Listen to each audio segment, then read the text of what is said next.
ලැබිච්ච ජීවිතේ දැස පෙනෙනව අන්ධ වෙලා නැහැ. පෙර සංසාරේ සිල්වතුන් දෙස ප්‍රියෑසින් බැලූ පින. පෙර සංසාරේ ගුණවතුන් දෙස ප්‍රියෑසින් බැලූ පින. පෙර සංසාරේ රවා ඔරවා නොබැලූ පින. මෛත්‍රී සහගතව බැලූ පිනයි අද ඔබට පෙනෙන දැසක් හිමි කරලා දුන්නේ.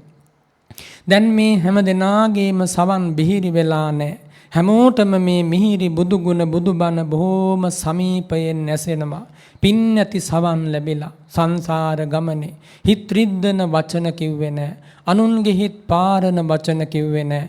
මුසාවදන් තෙපලන්ට ගියේ නැහැ. පරුස වචන කේලාම් හිස් වචන කතා කළේ නැහැ. අර්ථවත් නිදානවත් තමන්ටත් අනුන්ටත් මෙලොවත් පරලොවත් සුවදායක කරන වචන කතා කරපු පිනට අද ඇසෙන සවනක් ලැබිලා ඒ කන් දෙකෙන් මිහිරි බුදුබණ අසන්ටත් වාසනාව ලැබිලා තමන් දීපු දේ තමන්ට ලැබිලා